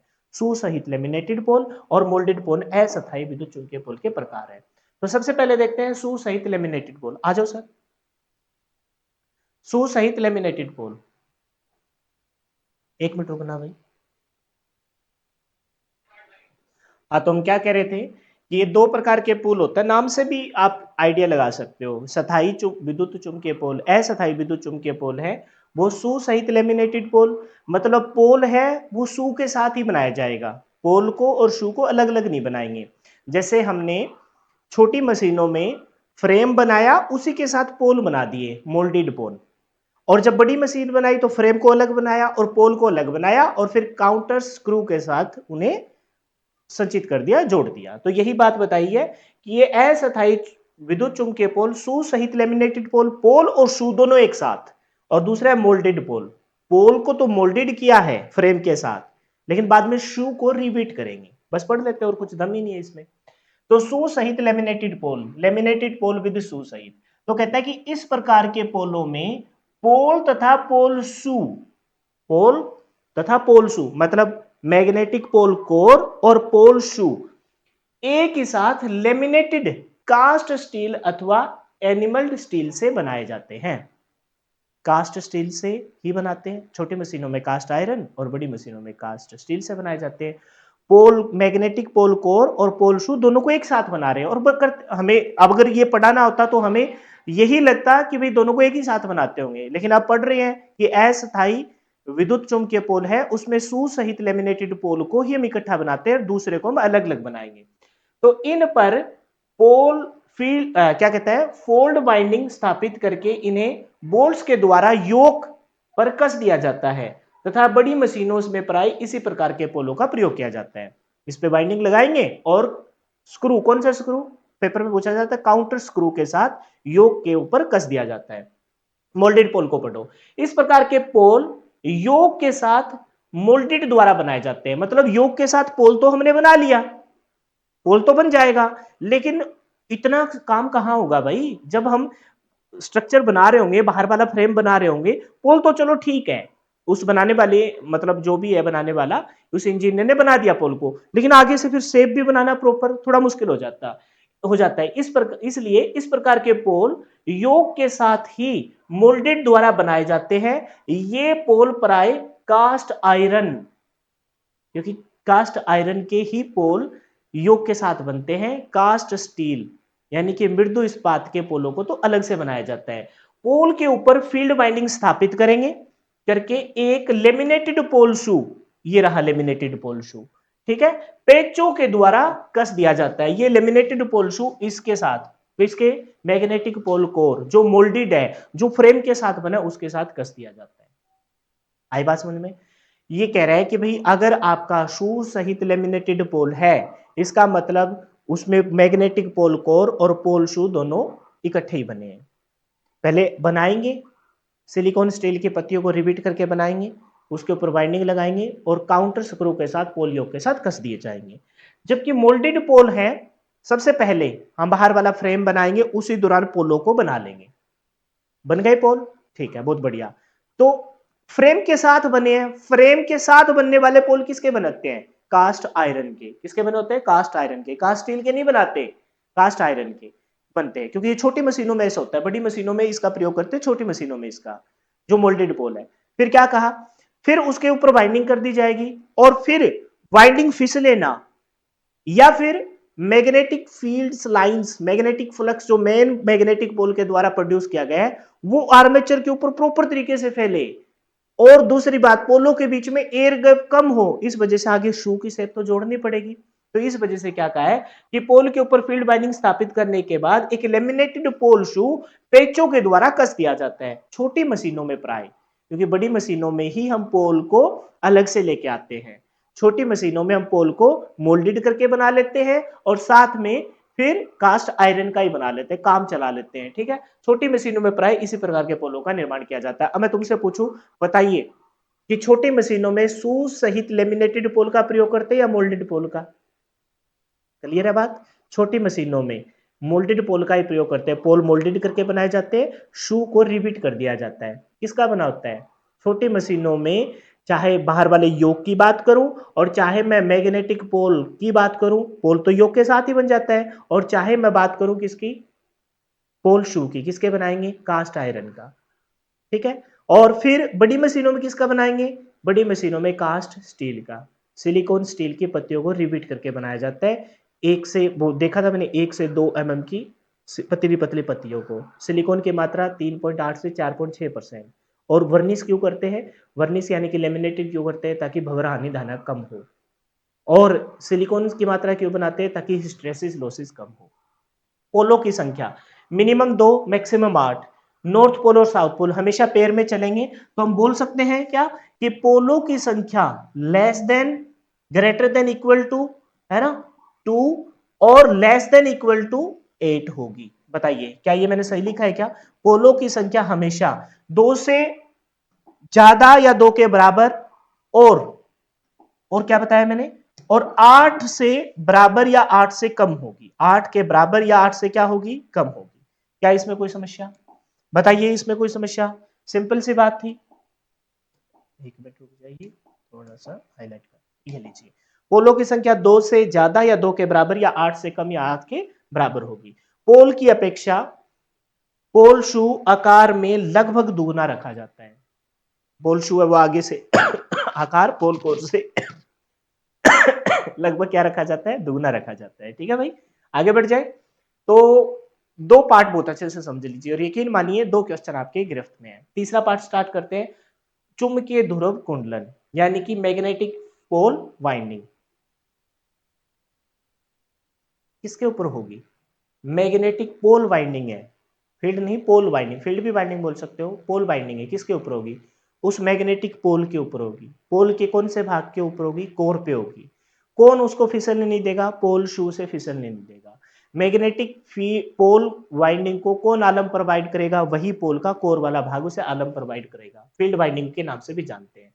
फील्ड कोइल को स्टेटर भाग में, अब थोड़ा सा टेक्निकल किताबी तौर पर कैसे, फील्ड कोइल जो मैग्नेटिक फील्ड कोइल है, फील्ड कोइल को स्टेटर भाग, क्योंकि पोल तो स्टेटर होते हैं, योग के साथ फिक्स होते हैं, भाग में प्रयुक्त बॉडी के आंतरिक भाग, आंतरिक भाग मतलब कौन सा? मैग्नेटिक पोल कोर, आंतरिक भाग पे लगे पोल्स के ऊपर सुपर एनेमल्ड, सुपर एनेमल्ड किसकी बनी होगी? आप नमाल चांदी की तो लगा नहीं सकते बाइंडिंग, कॉस्टली बहुत हो जाएगी। चांदी के बाद किसका नाम आएगा? कॉपर का ही नाम आएगा। तो सबसे बेस्ट किसकी रहती है? कॉपर। कॉपर बाइंडिंग ही हम मोटर को प्रेफर देते हैं। क्यों देंगे उसका कारण भी आगे पता लगेगा। सुपर एनेमल तार के द्वारा उचित आकृति के फ्रेमों में फील्ड कोइल को फिट कर दिया जाता है। उचित आकृति, वो फ्रेम बनाए जाते हैं, उसके अंदर फिट कर दिए जाते हैं। पोल बाइंडिंग को विद्युत रोधी तांबर तार से बनाया जाता है। सुपर एनेबल्ड तांबर तार की ये बनाई जाती है। तांबे की प्रतिरोधकता चांदी के बाद दूसरे नंबर पर सबसे कम है और चालकता दूसरे नंबर पर सबसे ज्यादा है।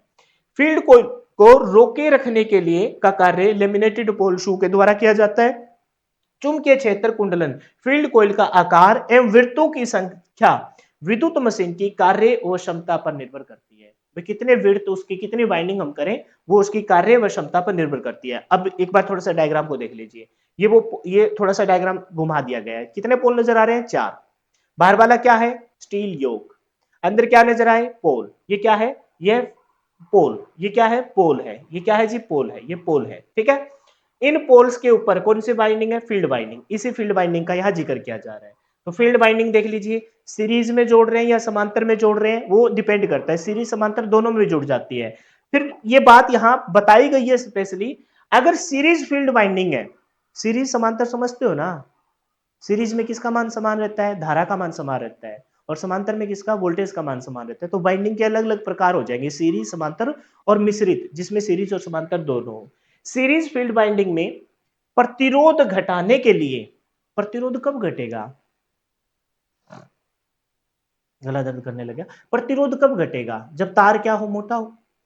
नॉर्मल सी बात है यार, किसी चालक तार में से जब धारा का प्रवाह करवाएंगे तो पतले तार में से धारा का प्रवाह अच्छे से होगा, भीड़ी गली में से ज्यादा लोग गुजरेंगे या चौड़ी खुली गली में से ज्यादा लोग गुजरेंगे, तो खुली गली में से, तो मोटे तार में।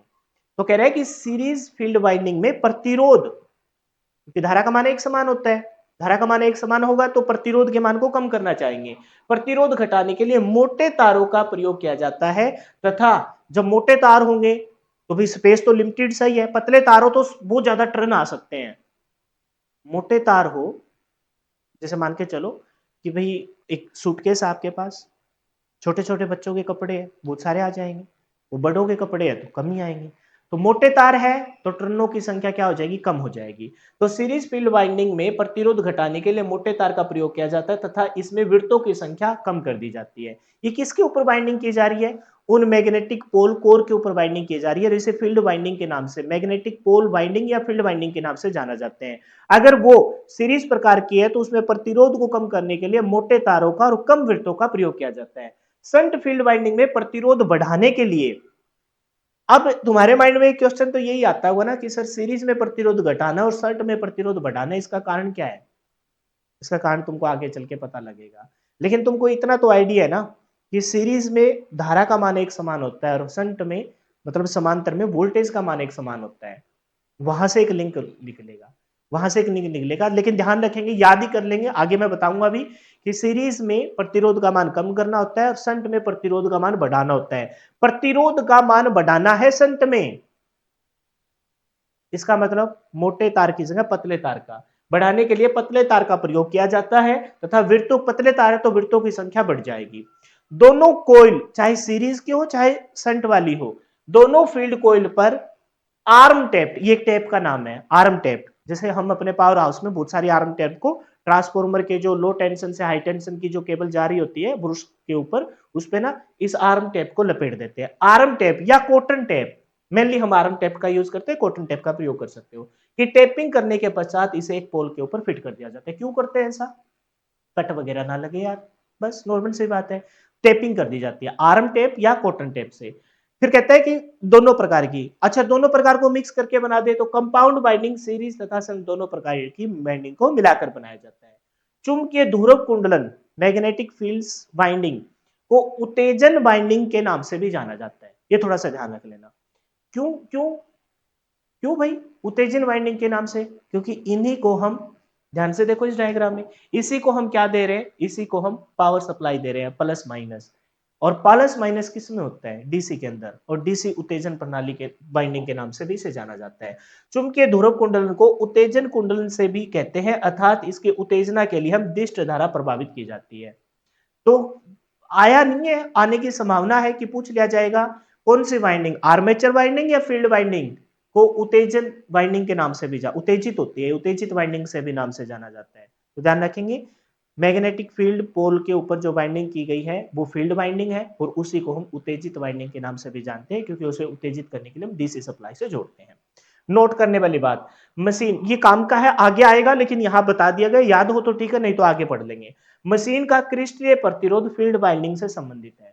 क्रिस्टल प्रतिरोध वो प्रतिरोध है जिस पर नो लोड पर कोई वोल्टेज पैदा कर दे। अब तुम कहोगे सर ये नो लोड क्या है, क्रिस्टलीय प्रतिरोध क्या है, मैंने क्या कहा है, तुमको याद हो तो ठीक है, नहीं तो हम आगे पढ़ेंगे ना, लो लोड, फुल लोड, आगे आएंगे सब। नो लोड का मतलब जिसमें आपकी कोई भी उपभोक्ता युक्ति जुड़ी ना, उसे नो लोड कहा जाता है। लोड का मतलब क्या होता है, जो कोई उपभोक्ता युक्ति जुड़ी है। नो लोड मतलब जिसमें कोई भी लोड जुड़ा ना हो। तो मशीन की क्रिस्टलीय प्रतिरोध फील्ड बाइंडिंग से संबंधित है। संट फील्ड बाइंडिंग में, संट फील्ड बाइंडिंग कौन सी बाइंडिंग, संट, संट में क्या होता है, प्रतिरोध ज्यादा, पतले तार और टर्न की संख्या ज्यादा होती है। तो संट फील्ड बाइंडिंग में प्रतिरोध का वह मान, प्रतिरोध ज्यादा होगा, लेकिन कितना ज्यादा होगा, वह मान जहां पर generator, DC generator mainly no load पर क्योंकि जनरेटर में भी तो दो कर रहे हैं ना, अल्टरनेटर और डीसी जनरेटर।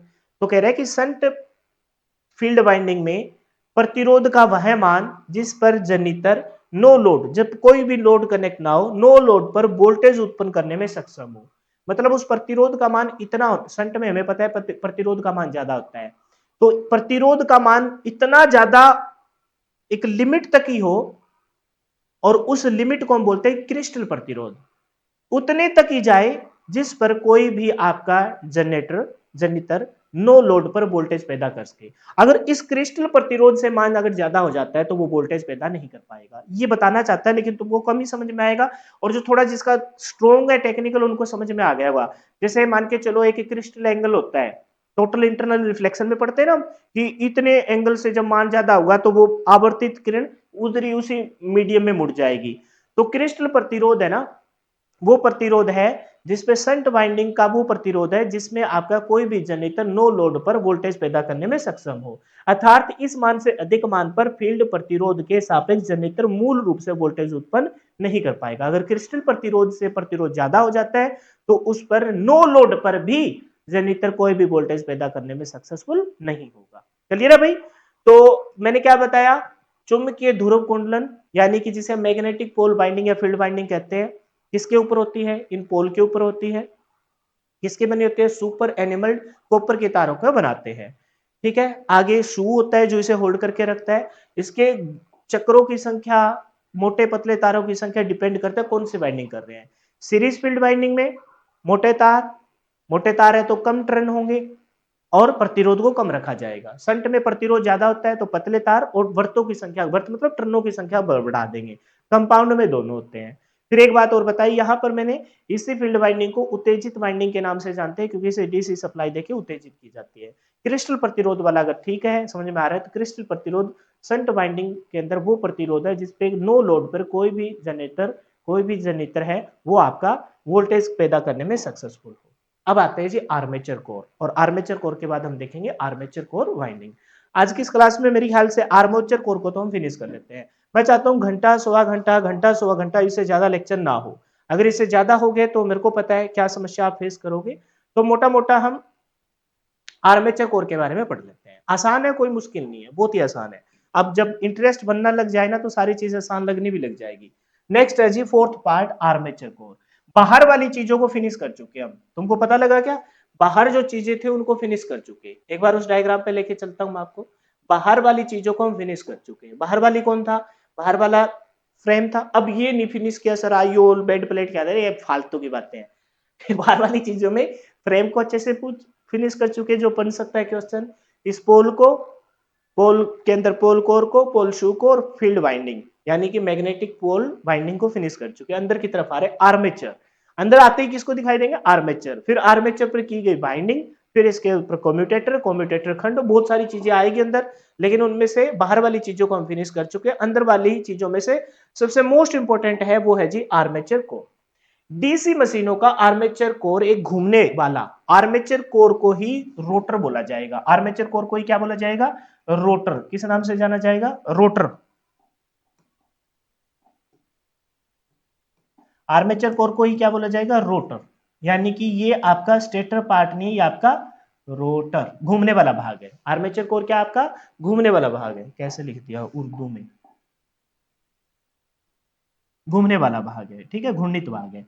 तो डीसी मशीनों का आर्मेचर एक घूमने वाला बेलनाकार अंग है। मजा नहीं आया, ऊपर लिखेंगे बाद में। जो स्थिर स्टेटर में गति करता है। घूमने बेलनाकार भाग है, आप देख पा रहे हो बेलने के आकार है। ये भी बेलनाकार शेप है, ये भी बेलनाकार शेप है, कम्यूटेटर की बेलनाकार शेप है, शाफ्ट के आगे बेल बीरिंग सारे की बेलनाकार शेप है। तो बेलनाकार, आप घूमने वाला बेलनाकार अंग है जो स्थिर रोटर, बाहर वाले स्थिर फ्रेम और फ्रेम के ऊपर जो पोल है उसके बीच में रोटेट करता है। तो बाहर वाले भाग को क्या स्टेटर बोलते थे, उसी के अंदर ये घूमने वाला रोटर भाग है। इसका आकार एक बेलनाकार ड्रम जैसा होता है जो सिलिकॉन स्टील की पत्तियों को लेमिनेटेड करके, सिलिकॉन स्टील की पत्तियों, ये देखो सिलिकॉन स्टील की पतली पतली पतली पत्ती है। आप कहोगे सर हमें नहीं दिखाई दे रही, देखो देखो, ये अब तुमको पतले पतले लकीरें नजर आई, ये है पहला पार्ट, दूसरा, तीसरा। ये सिलिकॉन स्टील की है ना पत्तियों को क्या करके, लेमिनेटेड पत्तियों को रिपीट करके, क्या बोला है? जो सिलिकॉन स्टील की पत्तियों को लेमिनेटेड, लेमिनेटेड मतलब पहले वर्निश करेंगे, करके एक साथ रिबीट, रिबीट मतलब लगा के ठोक दिया। ठोकने वाला काम क्यों करते हैं? ठोकने वाला काम इस वजह से करते हैं ताकि जब घूर्णित कोई भाग हो तो उसमें नट बोल्ट आपका लूज ना हो, ठीक है। तो कह रहे हैं कि पत्तियों को एक साथ रिबीट करके बनाया जाता है। इन पत्तियों की मोटाई 0.3, ये आ गया भाई वो, एक मिनट रुक जाइए। हाँ जी, ये क्या कह रहे हैं कि इन पत्तियों की मोटाई 0.3 0.5 mm से 0.5 mm तक रखी जाती है। मतलब इन पत्तियों की मोटाई 0.35 mm से लेकर 0.5 mm तक की रखी जाती है। दो चीज मैंने बताई यहाँ पर, एक तो मैंने बताया क्या, इनको लेमिनेटेड किया जाता है, वर्निश किया जाता है। दूसरी बात, इनमें सिलिकॉन की मात्रा मिलाई जाती है। तो सिलिकॉन स्टील की बाहर वाला अगर मोटी मशीन है, छोटी मशीनों में कास्ट आयरन का योक भी हो जाता है, पोल भी हो जाते हैं। बड़ी मशीनों में कास्ट, छोटी मशीन को हम पढ़ ही नहीं रहे, बड़े लोग हैं बड़ी मशीन को पढ़ेंगे, तो याद रखेंगे कास्ट स्टील का, स्टील का बनाएंगे, मृदु इस्पात का। तो मृदु इस्पात में वहां पर हमने देखा था कि भाई जो आपके पोल बना रहे थे उसमें तो 1 से लेकर 2 mm, ये देखो, अगर तुमको भूल गए हो तो मैं तुमको याद कराता हूँ। देखो ये देखो, 1 से लेकर 2 mm मोटी, इतनी वृत्ताकार पतली पतली आपकी पत्तियां थी। लेकिन इतनी बड़ी पतलियां तो मोटी तो नहीं यूज कर सकते, इससे भी छोटी, कितनी छोटी, तो बताया कि 0.35 mm। वो ध्यान रखना, वो पोल के शू की, पोल और पोल शू को बना रहे थे उसकी पत्तियों की मोटाई थी। ये अंदर आर्मेचर बना रहे हैं, स्पेस कम है तो बहुत छोटी छोटी पतली, कितनी, 0.35 mm। पत्तियों की मोटाई कितनी बताई, पत्तियों की मोटाई कितनी बताई, 0.35 mm से लेकर 0.5 mm तक, ठीक है। ये पत्तियों, सिलिकॉन स्टील की पत्तियां पहले वर्निश करेंगे, उनको रिविट करके बना दिया जाता है। आर्मेचर को लेमिनेशन करने का उद्देश्य, आगे वही बात जो मैं बोल रहा था ना, स्पेस नहीं, अब यहां आ जाएगा, वहां भी ये बात लागू होगी, यहां भी ये बात होगी। वहां पर भी सिलिकॉन मिला रहे हैं तो भी वही बात है, यहां पर मिला रहे हैं तो भी वही बात है, वहां भी लेमिनेटेड कर रहे हैं तो भी भंवर धारा हानि कम कर रहे हैं, और यहां पर अगर लेमिनेटेड कर रहे हैं तो भी भंवर धारा हानि कम कर रहे हैं, और सिलिकॉन मिला रहे हैं तो हिस्टैरिसीस लॉसेस को कम करने के लिए। आर्मेचर को लेमिनेशन करने का उद्देश्य एडी धारा हानि, भंवर धारा हानि को कम करना तथा सिलिकॉन का प्रयोग करना, यानी कि सेटलिसिस हानि को कम करना। पेपर में डायरेक्ट क्वेश्चन आएंगे, बताइए कि लेमिनेटेड क्यों करते हैं, तो कहेंगे भंवर धारा हानि को कम करने के लिए, लेमिनेटेड मतलब वर्निश शब्द। और पूछा जाएगा सिलिकॉन की मात्रा क्यों मिलाते हैं, तो कहेंगे कि हम क्या करने के लिए, सेथलेसिस हानि को, हिस्टेरेसिस लॉसेस को कम करने के लिए।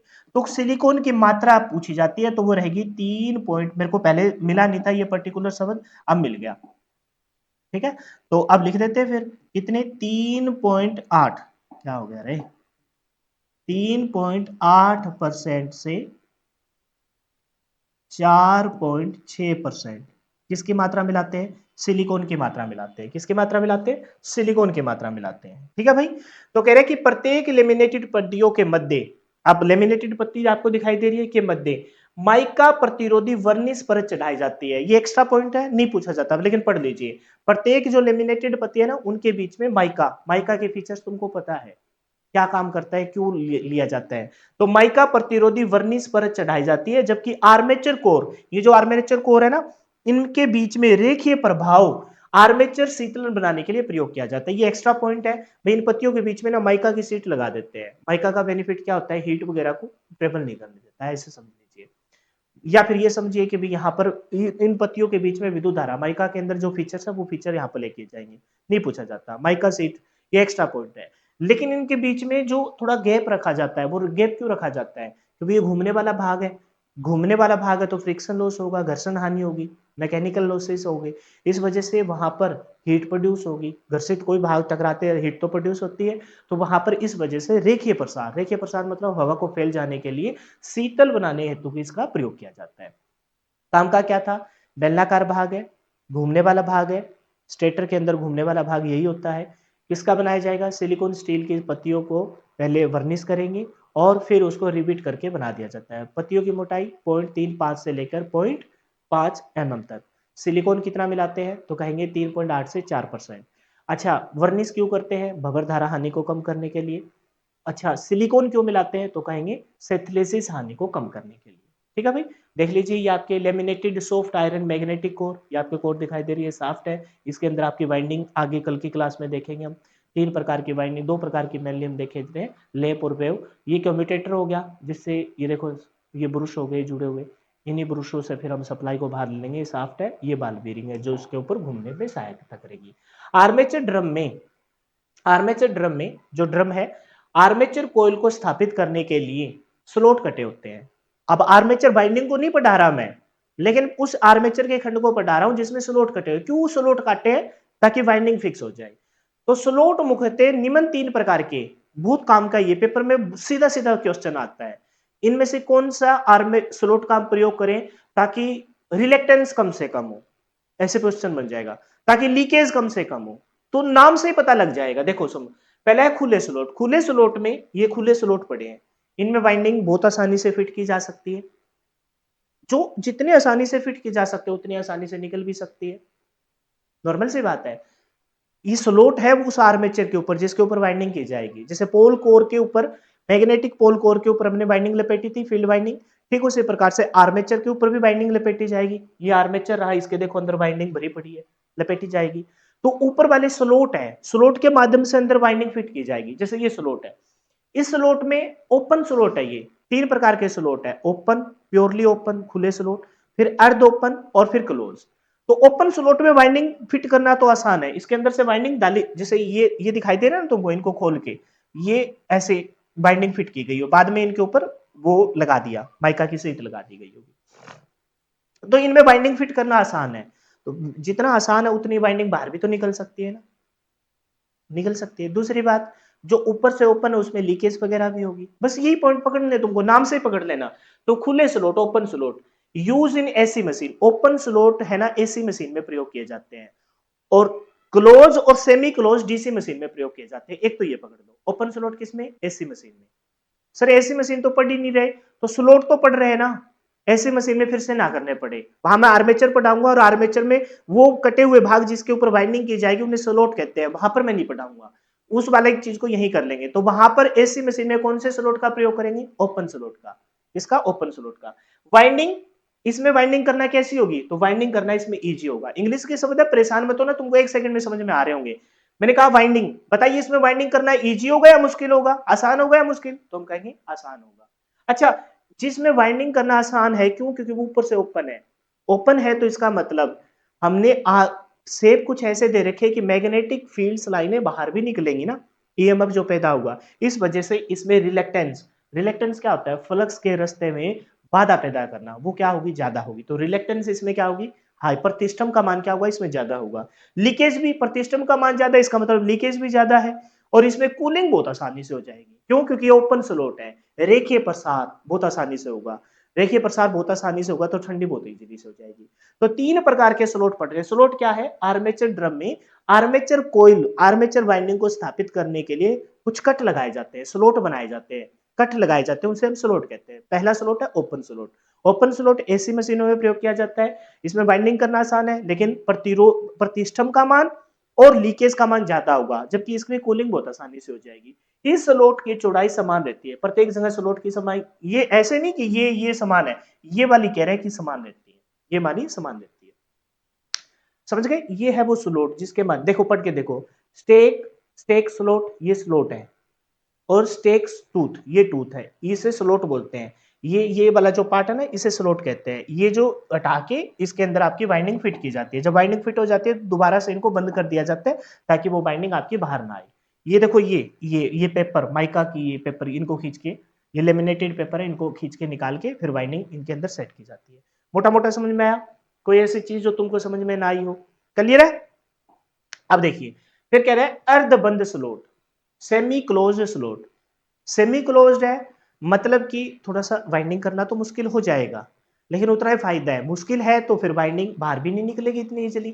दूसरी बात, इतना ओपन, ऊपर से इतना ओपन नहीं है, इसका मतलब यह है कि वहां पर रिलेक्टेंस का भी मान कम हो जाएगा, लीकेज भी कम हो जाएगी, लेकिन कूलिंग थोड़ी सी ज्यादा, मतलब कूलिंग थोड़ी सी कम हो जाएगी। तो यूज इन डीसी मशीन में हम अर्ध बंद स्लॉट का ही प्रयोग करते हैं, सेमी क्लोज स्लॉट का प्रयोग करते हैं। तो ओपन स्लॉट का किसमें प्रयोग किया जाता है? एसी मशीन में। और सेमी क्लोज स्लॉट का किसमें प्रयोग किया जाता है? डीसी मशीन में। पेपर में डायरेक्ट वाइंडिंग, वाइंडिंग करना उसमें आसान था, इसमें थोड़ा सा मुश्किल। वाइंडिंग मॉडरेट हो जाती है, वाइंडिंग करना इसमें थोड़ा सा मॉडरेट है। रिलेक्टेंस थोड़ी सी मीडियम हो जाती है, उसमें ज्यादा थी, इसमें मीडियम।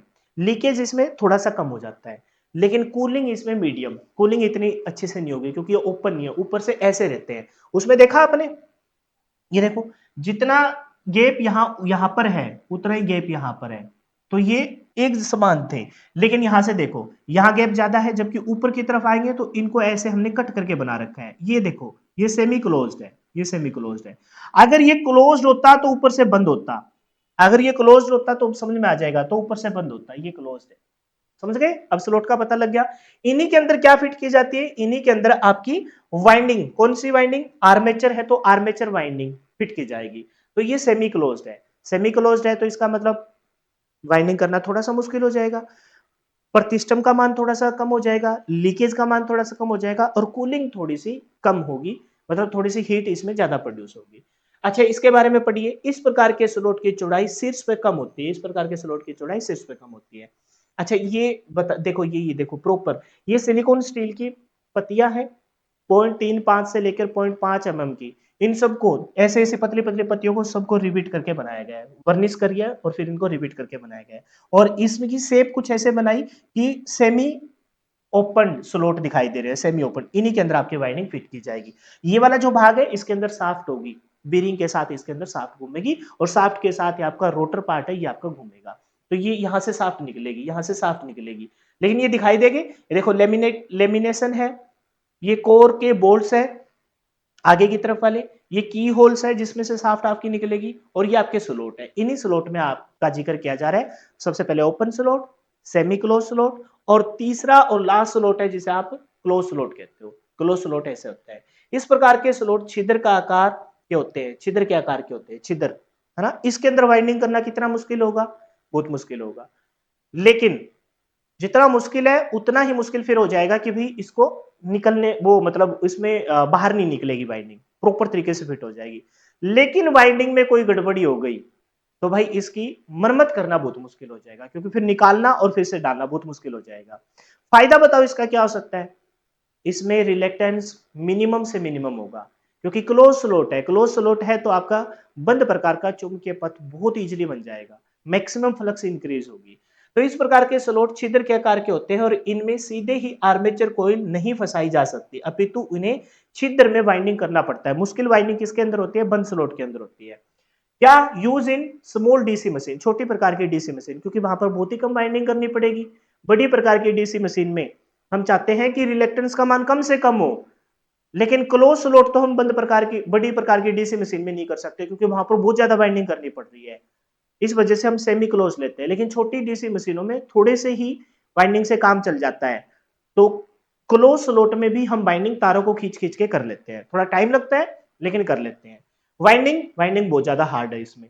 फिर बताया कि रिलेक्टेंस का मान, प्रतिष्ठम का मान सबसे कम इसी के अंदर होगा, सबसे ज्यादा ओपन में, मीडियम किस में, सेमी क्लोज्ड में, वेरी लो। लीकेज, भाई रिलेक्टेंस का मान कम से कम है तो लीकेज भी कम से कम ही होगा। और इसमें कूलिंग है ना, वो बहुत ज्यादा आपकी क्या रहती है, लो रहती है। उसमें ओपन स्लॉट में कूलिंग बहुत अच्छे से होगी, सेमी क्लोज्ड में मॉडरेट रहती है, इसमें बहुत कम होती है। यानी कि यहाँ पर हवा को प्रसारित होने के लिए स्पेस मिलता ही नहीं है।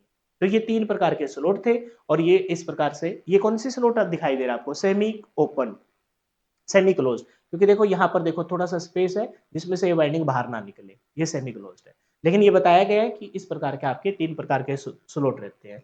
मेरे ख्याल से स्लॉट वाली चीज आपको अच्छे से समझाने में मैं कामयाब रहा होगा। अब आर्मेचर कोर के कार्य देख लेते हैं, फिर चैप्टर को, इस क्लास को खत्म करते हैं। आर्मेचर कोर के कार्य, डीसी मशीनों में आर्मेचर का उपयोग मुख्य रूप से चुंबकीय फ्लक्स, जो मैग्नेटिक फील्ड्स बना है, के छेदन करके उसमें स्थापित आर्मेचर बाइंडिंग, आर्मेचर के तरफ ऊपर जो आर्मेचर बाइंडिंग है उसमें विद्युत वाहक बल पैदा करने के लिए किया जाता है।